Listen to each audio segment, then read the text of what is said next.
Muchas gracias. Voy a ir rápido porque tenemos efectivamente 15 minutos. He venido sin presentación. Decía el escritor argentino Adolfo Bioy Casares, cuando tenía que hacer intervenciones en foros pues, como este, se ponía muy nervioso y decía, es que soy escritor por escrito. Entonces le costaba pues, generar así lo que es una presentación de viva voz. Yo lo voy a intentar, pero he traído mis apuntes también por escrito, en tanto escritor que también intento ser. Lo que traigo son unas ideas capturadas al vuelo, yo además de escritor soy pajarero, ornitólogo, acerca de las oportunidades que representa el ecoturismo urbano y perurbano para unas estrategias imprescindibles de cualquier sociedad como son las de salud, igualdad y conservación de la naturaleza. Voy a hablar de conceptos relacionados con el ecoturismo, pero no del ecoturismo en sí, ¿vale? Y voy a hablar en torno a una idea que es la naturaleza de proximidad, a la que me refiero en términos de biodiversidad de proximidad. Algo que, cuando digo proximidad, es biodiversidad que tengamos cerca o muy cerca. Espacios naturales a los que podamos ir diariamente al salir de nuestro ámbito escolar, de nuestro ámbito formativo, de nuestro ámbito profesional o diario, o como mínimo los fines de semana, a sentirnos rodeados de naturaleza. Los beneficios de las actividades en la naturaleza para la salud, yo creo que aquí todos los que estamos las conocemos sobradamente. Y, por ejemplo, conocemos el trabajo que se ha desarrollado desde Estados Unidos por parte de psicólogos como Richard Lowe. Seguramente conoceréis el libro El último niño en el bosque, y el concepto de trastorno por déficit de naturaleza, que fue acuñado allí, que manejamos mucho cuando hablamos de la importancia de las actuaciones, de las actividades, de los paseos por la naturaleza, y lo que sucede cuando, sobre todo los más jóvenes, los niños, crecen en ausencia de actividades en el medio natural, ¿no? Richard Lowe opone a este trastorno por déficit de naturaleza el concepto de vitamina N, la N de naturaleza, ¿vale? La naturaleza nos brinda un montón de vitaminas, pongámosle comillas, en muchos términos. Yo, cuando voy dando sermones de este tipo en torno al mundo de la observación de las aves, me gusta insistir en que hay pocas actividades tan completas en términos de ejercicio para cualquier persona, para prácticamente cualquier persona, como es la observación de aves. Porque por un lado tenemos la actividad física, que vamos paseando, y no solo caminando y levantando los prismáticos, ¿vale? Que también no deja de ser un ejercicio, sino también vamos escuchando, ¿vale? Y vamos haciendo ese ejercicio visual, que es lanzar la mirada más lejos de donde está habitualmente, que es en las pantallas y en habitaciones, términos demasiado próximos. Por supuesto, también hay un ejercicio contemplativo de la naturaleza. Estamos rodeados de elementos que nos invitan a la contemplación, y por tanto también un ejercicio emocional, también un ejercicio intelectual, ¿vale? Porque según vamos paseando más y más y nos vamos haciendo preguntas sobre aquello que nos rodea, nuestro lugar allí, o por qué unas aves están en un momento del año, otras no, en un sitio u otro, según vamos aprendiendo a pajarear. También hay un ejercicio creativo, hacemos fotografías, tomamos apuntes en términos de ilustración o de notas, y en último lugar, todo esto genera otro ejercicio que es absolutamente fundamental para el futuro de nuestra sociedad, que es el ejercicio activista. De repente hemos establecido una relación con esos espacios naturales, con la biodiversidad, que nos va obligando a ser activistas, cada uno en la medida de nuestras capacidades y como podamos. Pero queremos ser proactivos por la conservación de esos lugares, de esas especies, de esos ecosistemas, y por extensión de la naturaleza en toda su enorme dimensión. En términos de salud, yo entiendo que también la naturaleza en el entorno de los medios urbanos es salud para la propia ciudad. Una ciudad como unos espacios verdes, o que ha adoptado soluciones basadas en la naturaleza, y con espacios verdes ricos en biodiversidad en su interior y en su entorno, pasa a estar mucho mejor valorada tanto por su propia vecinanza como en diferentes rankings. Y tiene, evidentemente, como ya hemos comentado aquí sobradamente, mayor atractivo turístico. También implica toda esta apuesta por la naturaleza en el centro y entorno de las ciudades una mejor salud del sistema educativo.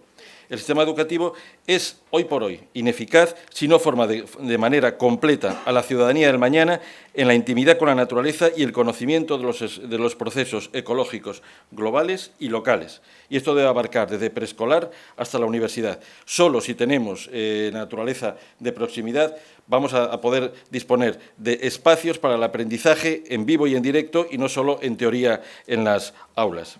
También implica, como ya se ha comentado, salud para espacios naturales protegidos, en términos de desahogo de la capacidad de carga de muchos de ellos, a los que acuden de manera masiva, como vimos, y no solo en espacios periurbanos, sino también en parques nacionales, mucha gente, porque bueno, es lo único que conocen y el único elemento al que les parece que se puede ir a disfrutar de la naturaleza. Y también en términos de un mejor reconocimiento día a día o fin de semana en fin de semana de los valores naturales y de la necesidad de su conservación.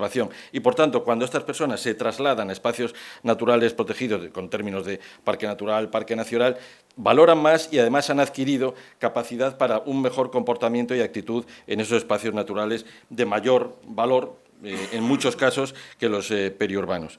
En estos términos, se ha hablado en términos de salud, sabéis, está muy de moda esto, lo de los bosques saludables, esto que lo importamos desde Japón y tal. Bueno, pues tenemos que empezar a pensar seguramente también en otros espacios naturales saludables, lagunas saludables, bordes del litoral saludables, campiñas agroganaderas saludables, todo eso es muy saludable. También esta naturaleza, esta biodiversidad de proximidad próxima, implica una mejor salud del sistema democrático. Ahora lo acaba de comentar ella, a través de la participación pública en los diferentes diseños de este modelo para centros y entornos urbanos. Aquí tenemos el ejemplo que se hacía mención al principio de la infraestructura verde de Galicia, y aquí hubo un trabajo en el cual nos reuníamos en mesas de participación, bueno, para diferentes actores de la sociedad, pues brindar nuestros puntos de vista acerca de cómo se deberían de desarrollar todos estos procesos de cara al futuro. Evidentemente, todo esto implica una mejor salud de la sociedad futura, una mejor capacitación, en particular de los decisores actuales y futuros, para el conocimiento de los procesos naturales y urbanos y cómo inciden entre sí. Y permitidme también apuntar una cosa más, una mejor salud de la creación artística.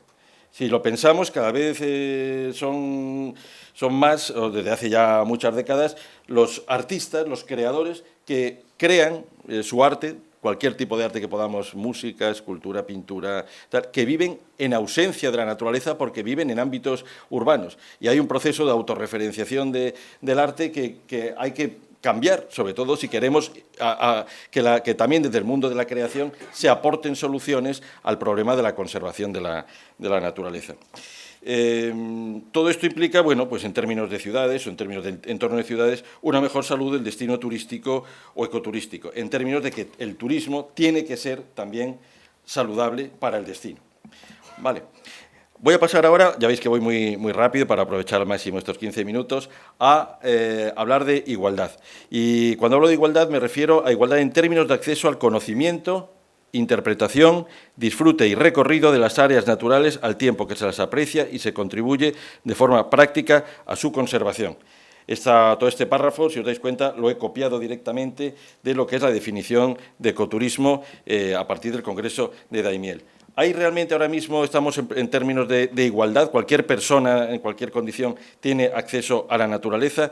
Bueno, yo creo que quizá no. Ayer se expusieron varios, Pepín, el director del Parque Nacional de Islas Atlánticas, expuso varias iniciativas en ese sentido, derivadas del reconocimiento de que hay mucho camino por recorrer en ese sentido. Ejemplos. Yo todavía tengo muchas amigas que no se atreven a ir solas a pasear por espacios naturales. Así, yo me levanto por la mañana, cojo mis prismáticos, me voy yo solo, me puedo pasar el día feliz paseando, y todavía tengo muchas amigas que no se atreven a ir solas. Esto no puede ser, ¿no? O el caso de las personas mayores o en general personas con movilidad reducida. Precisamente cuando hacíamos ese trabajo de infraestructuras verdes, una de las cosas que yo planteé en una de las mesas de reunión fue, en cualquier barrio de mi ciudad, de Coruña, ¿cuánto tarda? En cualquiera. ¿Cuánto tarda una persona que tiene que acompañar a una persona en silla de ruedas en llegar a un espacio verdaderamente natural? Vale, esto es un problema muy grave.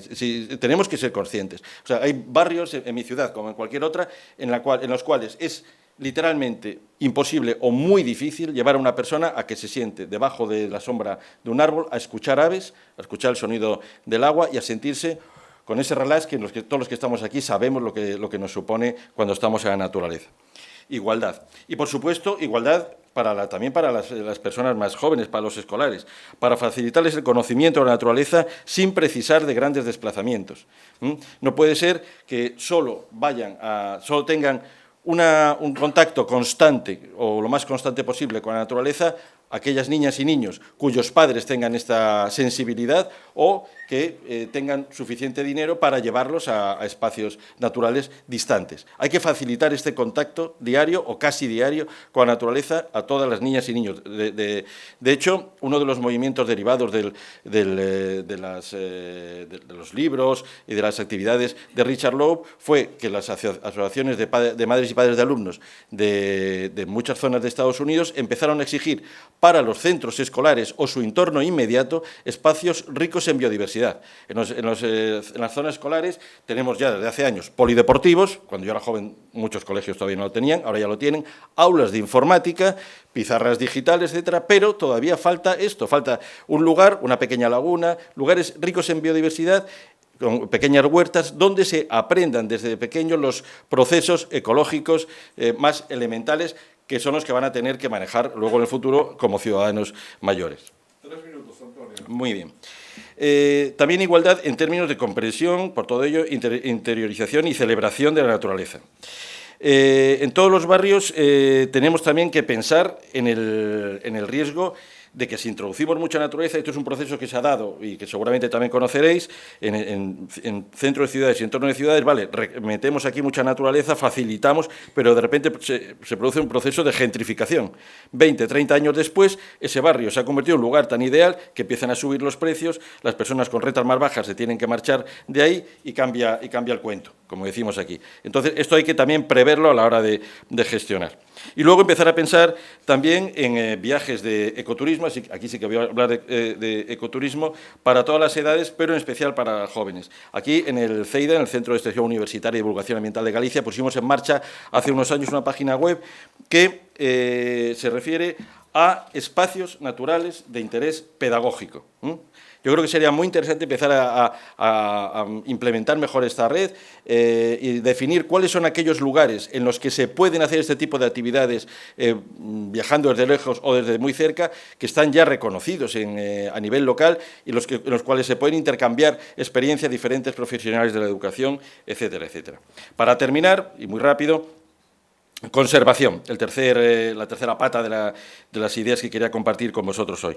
Ya se ha comentado la importancia de la biodiversidad urbana y periurbana como patrimonio natural a conservar. Tenemos ya cepas urbanas en este país, reservas biosfera como esta en la que estamos, no es algo nuevo. Pero sí que brindan todos estos espacios oportunidades para el desarrollo de experiencias de conservación de la naturaleza en zonas con alta presencia humana, como se nos acaba de describir. Y esto incide en una capacitación de los gestores, y no solo de los gestores de los espacios naturales, sino también de alcaldes, concejales, de profesionales de la política que luego van a ejercer probablemente ese tipo de responsabilidad en otros ámbitos para tener en cuenta siempre la conservación de la biodiversidad. Cuando la biodiversidad y su conservación se integran en las agendas de las áreas urbanas y periurbanas, funciona también como una escuela política de estrategias y acciones a muchos niveles.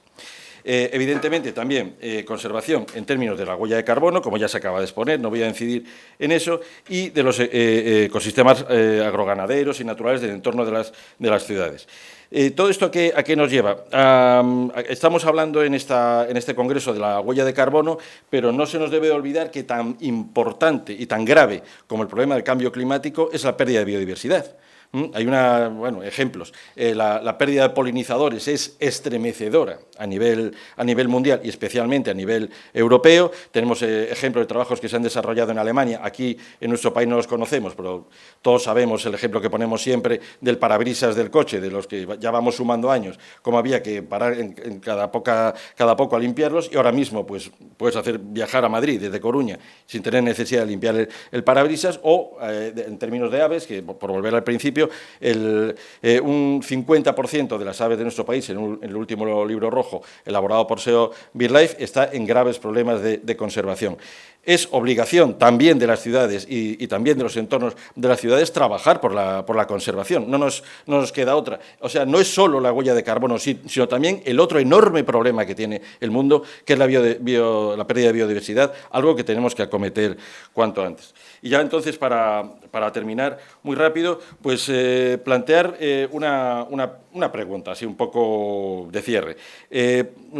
Tenemos claro que tenemos que conservar los espacios naturales más importantes o con especies amenazadas del ámbito, digamos, natural. Tenemos claro que tenemos que conservar los centros históricos de las ciudades, pero ¿qué pasa con los espacios híbridos?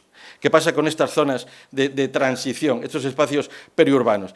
Yo creo que ya es hora de que empecemos a pensar en estrategias de conservación también para esta hibridación entre lo urbano y lo natural, y que acuñemos, así como hemos acuñado la palabra periurbano, empecemos a acuñar también la palabra perinatural para algunos de estos lugares. Muchas gracias.